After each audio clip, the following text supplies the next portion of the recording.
வெள்ளை அறிக்கை வேண்டும். போதாது போதாது போதாது போதாது பொய் மன்னிப்பு போதாது. பொய் மன்னிப்பு போதாது.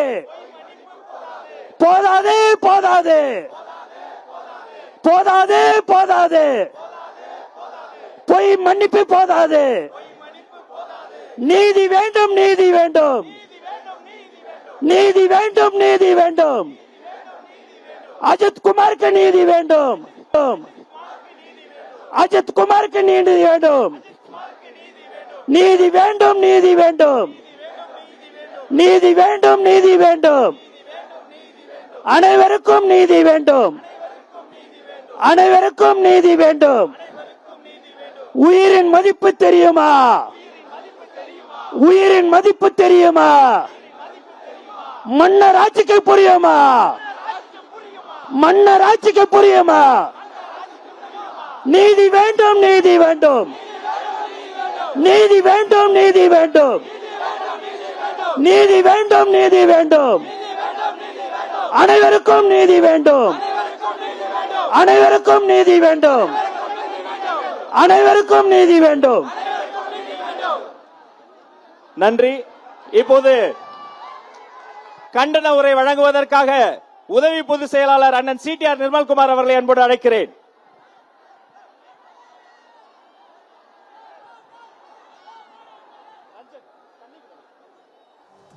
தமிழக அரசை கண்டித்து இந்த மாபெரும் கண்டன ஆர்ப்பாட்டத்திற்கு வருகை புரிந்திருக்கும் அனைவருக்கும் என்னுடைய வணக்கத்தை தெரிவித்துக் கொள்கிறேன். இப்படி ஒரு ஆர்ப்பாட்டம் தமிழகத்தில் எங்கும் பார்த்திருக்க மாட்டார்கள். இதுவரை தலைவருடைய வருகை குறித்து யாரும் எந்த அறிவிப்பும் வெளியிட்டதில்லை. ஆர்ப்பாட்டம் குறித்தும் கடைசி வரை எந்த அறிவிப்பும் வெளியிட்டதில்லை. நம்மளுடைய ஒரே நோக்கம் பாதிக்கப்பட்ட ஒடுக்கப்பட்ட இந்த மக்களின் குரலாக இருக்க வேண்டும் என்பது மட்டுமே ஒரே நோக்கம். தமிழக மக்களை போல ஒரு பாவப்பட்ட மக்கள் யாரும் இருக்க மாட்டார்கள். கடந்த 4.5 ஆண்டுகளாக தமிழக மக்கள் பட்ட துன்பங்கள் ஏராளம். இதில் நமது தமிழக முதல்வர் திரு ஸ்டாலின் அவர்கள் தான் இதற்கு எதிர்க்கட்சி தலைவராக இருந்தபோது அவர் செய்த நாடகங்கள் டிராமா எல்லாம் பார்த்திருப்போம். அதே டிராமா அதே நாடகத்தை இப்பொழுது அவர் வேறு விதமாக நடத்தி கொண்டிருக்கிறார். ஒன்னு இல்ல, அவருடைய ஆட்சியில் எதிர்க்கட்சி தலைவராக இருந்த பொழுது கடந்த ஆட்சியில் மதுக்கடைகளை மூடுவேன்னு கருப்பு கொடி கொட்டி இதே மாதிரி கருப்பு ஆர்ப்பாட்டத்தில் நடத்தினார். அவர் ஆட்சிக்கு வந்த பிறகு இதுவரை எங்கேயுமே மதுபானங்கள் மூடப்படவில்லை, மதுக்கூடங்கள் மூடப்படவில்லை, கள்ள மதுக்கள் எங்கேயுமே நிற்பது தடுக்கப்படவில்லை. அடுத்ததாக கனிம வள கொள்ளையை பத்தி அவர் நிறைய பேசியிருப்பார். இந்த 4.5 ஆண்டுகளில் கனிம வள கொள்ளை நடப்பதை போல வேற எப்போதும் நடப்பதில்லை. இதை எல்லாவற்றையும் தாண்டி இந்த லாக்அப் மரணங்கள், அதாவது தடுப்பு காவலில் நடந்த மரணங்கள் மற்ற எந்த ஆட்சியிலும் அல்லாத அளவிற்கு இப்போதுதான் அதிகப்படியாக நடந்திருக்கிறது. அதற்கு நீதி கேட்டு நாம் இங்கே ஆர்ப்பாட்டத்தை நடத்தி கொண்டிருக்கிறோம். நேற்று நமது தலைவர் அவர்கள் இந்த குடும்பங்களை சந்திச்சார். இந்த லாக்அப் மரணங்களில் தடுப்பு காவலில் மரணமடைந்த இந்த குடும்பங்களை சந்தித்தார். அது மிகவும் வேதனையான ஒரு தருணம். அப்போது நமது தலைவர் அவர்கள் இவர்களுக்கு ஒரு வாக்குறுதி அளித்தார். அது என்னவென்றால், கடைசி வரை நீதி போராட்டத்திற்கு தமிழக வெற்றி கழகம் துணை நிற்கும்.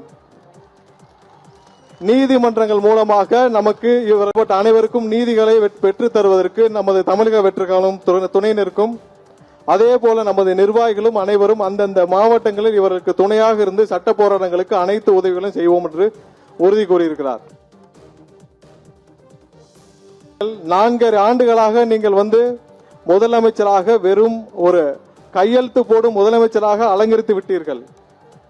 நீங்கள் கடைசி வரை இந்த மக்களுக்கு எதுவும் செய்யவில்லை. 70 ஆண்டுகளாக திமுக செய்த துரோகத்தை விட இந்த 4.5 ஆண்டுகள் நீங்கள் செய்தது அதிகம். கடைசியா ஒரே ஒரு நல்லதை மட்டும் செஞ்சுட்டு போயிருங்க. இன்னும் 8 மாதங்கள் தமிழக மக்கள் காத்திருக்க தேவையில்லை. நீங்கள் ராஜினாமா செய்து விட்டு போய்விடுங்கள். இந்த கடைசி ஒரு நல்ல விஷயத்தையாவது இந்த மக்களுக்காக செய்யுங்கள். இந்த மக்கள் அடுத்து யாரை தேர்ந்தெடுக்க வேண்டும் என்று அவர்களுக்கு தெரியும். சொத்து வேண்டாம், சுகம் வேண்டாம், பணம் வேண்டாம், தன்னுடைய உச்சத்தை வேண்டாம் என்று மக்களுக்காக நிற்கும் தலைவர் யார் என்று அவர்களுக்கு தெரியும்.